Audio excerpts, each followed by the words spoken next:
आप एक फ्लाइट में सफर कर रहे हैं और अचानक विमान को इतनी तेज झटके लगते हैं कि यात्रियों में अफरा तफरी मच जाती है। कुछ लोग अपनी सीटों से उछल जाते हैं, कई यात्री और क्रू मेंबर्स घायल हो जाते हैं। फ्लाइट किसी तरह दिल्ली पहुंचती है और सुरक्षित लैंडिंग कर लेती है, लेकिन इसके बाद इस मामले में एक और बड़ा सवाल सामने आता है। लैंडिंग के बाद पायलट का ड्रग टेस्ट किया गया और रिपोर्ट्स में कैनबिस यानी गांजे के इस्तेमाल के संकेत मिलने की बात की जा रही है। अब सवाल ये है कि क्या पायलट सच में नशे की हालत में फ्लाइट उड़ा रहा था? क्या ड्रग टेस्ट वाकई पॉजिटिव आया है? अगर आया था तो उसका कंट्रीब्यूटरी टेस्ट हुआ या नहीं? और सबसे बड़ा सवाल, भारत में पायलट के ड्रग और अल्कोहल को लेकर क्या कड़े नियम है? आज के इस एक्सप्लेनर में हम पूरे मामले को आसान भाषा में समझने की कोशिश करेंगे। पहले समझिए कि पूरा मामला था क्या। ये मामला एयर इंडिया की फुकेट से दिल्ली आने वाली फ्लाइट AI 2379 से जुड़ा बताया जा रहा है। रिपोर्ट्स के मुताबिक इस फ्लाइट में एयरबस A320 नियो विमान इस्तेमाल किया गया। विमान में करीब 137 यात्री और 8 क्रू मेंबर्स सवार थे। फ्लाइट्स के दौरान अचानक तेज टर्बुलेंस आया, विमान को जोरदार झटके लगे और कुछ समय में उसकी ऊंचाई में भी अचानक बदलाव हो गया। अब इसी दौरान कई यात्री और क्रू मेंबर्स घायल हो गए। रिपोर्ट्स के मुताबिक कुल 17 लोग घायल हुए हैं, जिसमें से 13 यात्री हैं और 4 केबिन क्रू के मेंबर्स हैं। अब कुछ क्रू मेंबर्स को गंभीर चोटें आई हैं। हालांकि इन परिस्थितियों के बावजूद विमान को दिल्ली एयरपोर्ट पर सुरक्षित लैंडिंग कराई गई और घायलों को तुरंत अस्पताल ले जाया गया। यानी घटना गंभीर थी, लेकिन विमान सुरक्षित तरीके से दिल्ली पहुंच गया। लेकिन असली सवाल इसके बाद उठा, लैंडिंग के बाद पायलट का ड्रग टेस्ट क्यों हुआ? किसी भी एविएशन इंसिडेंट या गंभीर सेफ्टी इवेंट के बाद फ्लाइट क्रू से जुड़े मेडिकल और सेफ्टी प्रोटोकॉल्स के तहत जांच की जाती है। अब इसी प्रक्रिया के दौरान पायलट के ड्रग टेस्ट को लेकर एक रिपोर्ट सामने आई है। इन रिपोर्ट में ये दावा हुआ है कि पायलट के टेस्ट में कैनबिस के इस्तेमाल के संकेत मिले हैं। लेकिन ये एक महत्वपूर्ण बात यहाँ पर समझिए, किसी इनिशियल ड्रग टेस्ट में पॉजिटिव रिजल्ट आना अपने आप में ये साबित नहीं होता है कि पायलट फ्लाइट के दौरान नशे की हालत में था। इसके लिए टेस्ट की प्रक्रिया, कंफर्मेटरी टेस्ट, मेडिकल इवैल्यूएशन और संबंधित रेगुलेटरी इन्वेस्टिगेशन को देखना उतना ही जरूरी है। इसलिए जब तक आधिकारिक जांच पूरी नहीं होगी, किसी भी व्यक्ति को दोषी ठहराना सही नहीं होता। आखिर पायलट का ड्रग टेस्ट इतना जरूरी क्यों है? क्योंकि कॉकपिट में बैठा पायलट सिर्फ विमान नहीं उड़ाता, उसके फैसले पर सैकड़ों यात्रियों की सुरक्षा निर्भर होती है। फ्लाइट के दौरान पायलट को लगातार मौसम, एयरक्राफ्ट सिस्टम्स, एयर ट्रैफिक और संभावित इमरजेंसी कंडीशन पर नजर रखनी होती है। और अगर अचानक कोई इमरजेंसी आती है तो उसे कुछ ही सेकंड्स में सही फैसला लेना भी पड़ सकता है। ऐसे में अल्कोहल या किसी साइको एक्टिव सब्सटेंस का इस्तेमाल चिंता का विषय बन सकता है, क्योंकि इसमें व्यक्ति की अलर्टनेस, कंसंट्रेशन, रिएक्शन और डिसीजन मेकिंग एबिलिटी प्रभावित हो जाती है। अब इसी वजह से एविएशन सेक्टर में ड्रग्स और अल्कोहल को लेकर बहुत बड़े कड़े नियम है। अब इंटरनेशनल एविएशन के क्या नियम है? इंटरनेशनल स्तर पर इंटरनेशनल सिविल एविएशन ऑर्गेनाइजेशन यानी ICAO साइको एक्टिव सब्सटेंस को लेकर एविएशन सेफ्टी स्टैंडर्ड्स और गाइडलाइंस तय करती है। अब इसका मूल उद्देश्य भी साफ है कि कोई भी फ्लाइट क्रू मेंबर्स ऐसी स्थिति में फ्लाइट ऑपरेशन ना करे जिसमें उसकी क्षमता सेफ्टी से समझौता कर सकती है। यानी मामला सिर्फ ये नहीं है कि कोई सब्सटेंस इसमें इस्तेमाल हुआ है या नहीं।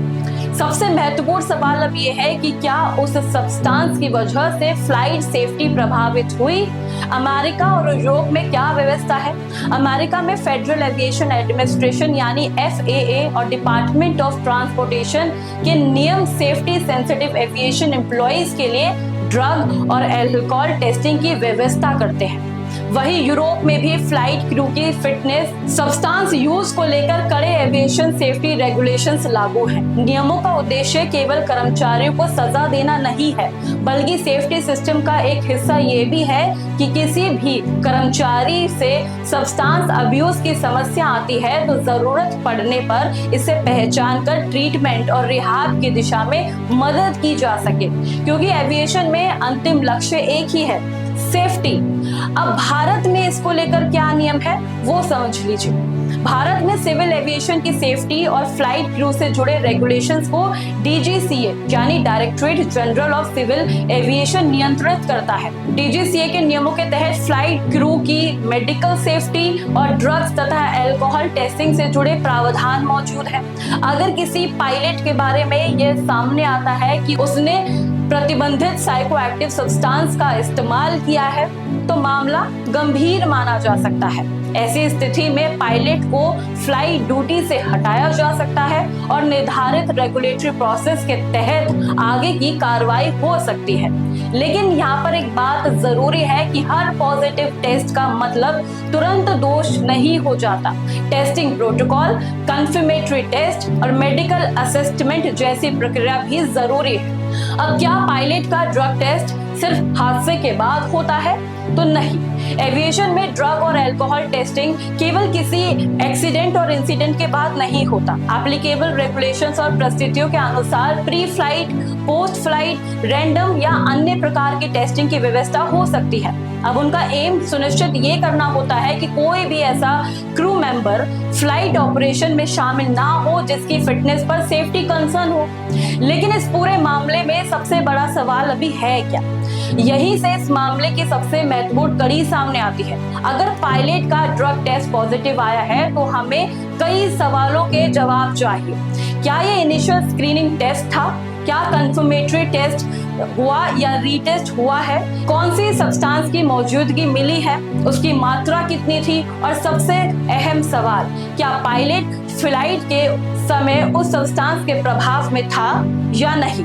क्योंकि किसी भी सब्सटेंस के इस्तेमाल के संकेत मिलना और फ्लाइट के समय उसके प्रभाव में होना, ये दो अलग अलग बातें हैं। अब इन दोनों के बिना मेडिकल और रेगुलेटरी इन्वेस्टिगेशन को एक जैसा माना नहीं जा सकता। अब क्या टर्बुलेंस का पायलट के ड्रग टेस्ट से कोई सीधा संबंध है? जरूरी नहीं। टर्बुलेंस कई कारणों से हो सकता है। मौसम में बदलाव, एटमॉस्फेरिक कंडीशन और कभी क्लियर एयर टर्बुलेंस भी विमान को अचानक तेज झटके दे सकता है। इसलिए सिर्फ फ्लाइट में टर्बुलेंस आया है और बाद में पायलट का ड्रग टेस्ट चर्चा में आ गया, इन दोनों घटनाओं के सीधे संबंध का दावा करना सही नहीं होगा। जांच का असली सवाल ये होना चाहिए कि या उस समय फ्लाइट ऑपरेशन में किसी एविएशन सेफ्टी रूल्स का उल्लंघन हुआ था या नहीं? क्या पायलट की गलती साबित हुई या नहीं? अगर रेगुलेटरी इन्वेस्टिगेशन में यह साबित होता है कि पायलट ने एविएशन रूल्स का उल्लंघन किया है तो प्रतिबंधित सब्सटेंस में प्रभाव में फ्लाइट ऑपरेशन की जिम्मेदारी निभाई तो उसके खिलाफ क्या कड़े कार्रवाई हो सकती है। मामले की परिस्थितियों और लागू नियमों के आधार पर इसमें फ्लाइट ड्यूटी से हटाना, मेडिकल फिटनेस की समीक्षा, पायलट लाइसेंस को रद्द करना, रेगुलेटरी एक्शन, एयरलाइन की इंटरनल डिसिप्लिनरी एक्शन और अन्य निर्धारित दंडात्मक कार्रवाई होना सभी शामिल है। हालांकि अंतिम कार्रवाई जांच और लागू नियम के आधार पर ही तय होगी। अब क्या जिम्मेदारी सिर्फ पायलट की थी? तो नहीं। अगर किसी फ्लाइट क्रू मेंबर की फिटनेस को लेकर सवाल उठ रहे हैं तो एयरलाइन की भूमिका भी जांच के दायरे में आती है। एयरलाइन की जिम्मेदारी है कि अपने क्रू के लिए निर्धारित मेडिकल चेकअप, ड्रग और अल्कोहल टेस्टिंग, ट्रेनिंग और सेफ्टी प्रोसीजर का पालन सुनिश्चित करे। किसी भी सेफ्टी कंसर्न के सामने आने पर समय पर उचित कार्रवाई करने भी एयरलाइन की जिम्मेदारी का ही हिस्सा है, क्योंकि एविएशन में सेफ्टी सिर्फ कॉकपिट की जिम्मेदारी नहीं होती, ये पूरे एविएशन सिस्टम की जिम्मेदारी है। अब यात्रियों के लिए ये मामला क्यों इतना इम्पोर्टेंट है?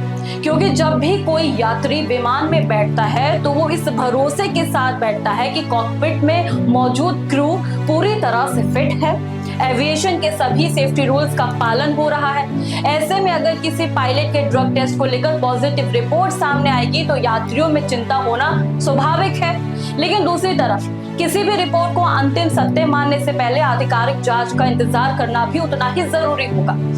अब यही वजह है कि इस पूरे मामले में ट्रांसपेरेंसी और ऑफिशियल फाइंडिंग्स बेहद जरूरी है। जांच में किन सवालों के जवाब मिलने चाहिए? अब इस पूरे मामले की तस्वीर साफ होने से पहले कुछ सवाल बेहद जरूरी है। पहला, क्या पायलट का इनिशियल ड्रग टेस्ट पॉजिटिव आया? दूसरा, क्या कंफर्मेटरी टेस्ट या फिर रीटेस्ट हुआ? तीसरा, किस सब्सटेंस की मौजूदगी पाई गई। चौथा, क्या उस सब्सटेंस की मात्रा और प्रकृति ऐसी थी जिससे पायलट की क्षमता प्रभावित होने की पुष्टि हुई। पांचवा, क्या फ्लाइट ऑपरेशन के दौरान किसी एविएशन रेगुलेशन का उल्लंघन हुआ। और छठा, अगर नियमों का उल्लंघन हुआ है तो एयरलाइन और रेगुलेटर ने क्या कार्रवाई की। अब इन सवालों के जवाब सामने आने के बाद ही इस पूरे मामले की वास्तविक तस्वीर साफ हो पाएगी। अब सबसे जरूरी बात, दावा और तथ्य अलग अलग हैं। अब इस मामले को लेकर सोशल मीडिया पर कई तरह के लोग दावे कर सकते हैं। कोई कह सकता है कि पायलट ने नशे की हालत में फ्लाइट उड़ाई, कोई कह सकता है कि ड्रग टेस्ट गलत था, तो कोई सीधे एयरलाइन की सेफ्टी व्यवस्था पर सवाल उठा सकता है। लेकिन किसी भी मामले में हमें क्लेम और कंफर्म फैक्ट्स के बीच फर्क समझना जरूरी होता है। अगर जांच में पायलट की गलती साबित होती है तो नियमों के मुताबिक सख्त कार्रवाई होनी चाहिए, लेकिन अगर आरोप सही साबित नहीं होते तो बिना पुष्टि के किसी व्यक्ति को दोषी ठहराना भी उचित नहीं होगा, क्योंकि एविएशन जैसी संवेदनशील व्यवस्था में अफवाह नहीं बल्कि तथ्य और सेफ्टी सबसे ज्यादा मायने रखते हैं। तो फुकेट से दिल्ली आ रही एयर इंडिया की फ्लाइट में टर्बुलेंस के बाद पायलट के ड्रग टेस्ट को लेकर जो भी सवाल उठ रहे हैं, अब उसकी पूरी सच्चाई, आधिकारिक जांच और मेडिकल प्रक्रिया पूरी होने के बाद ही सामने आएगी। लेकिन इस घटना ने एविएशन सेफ्टी को लेकर एक अहम सवाल जरूर बना दिया है। क्या फ्लाइट क्रू की ड्रग और अल्कोहल टेस्टिंग व्यवस्था और ज्यादा मजबूत और ट्रांसपेरेंट होनी चाहिए? और अगर किसी पायलट के खिलाफ सेफ्टी रूल्स के उल्लंघन की पुष्टि होती है तो क्या कार्रवाई इतनी सख्त होगी कि भविष्य में ऐसी लापरवाही की गुंजाइश ही ना रहे? आप इस पूरे मामले को कैसे देखते हैं? क्या पायलट के ड्रग और अल्कोहल टेस्टिंग को ज्यादा सख्त बनाना चाहिए? अपनी राय हमें कमेंट सेक्शन में जरूर दीजिएगा। अगर आपको ये एक्सप्लेनर पसंद आया तो वीडियो को लाइक कीजिए, शेयर कीजिए और महत्वपूर्ण खबरों और एक्सप्लेनर्स के लिए न्यूज़ आई को सब्सक्राइब करना ना भूलें।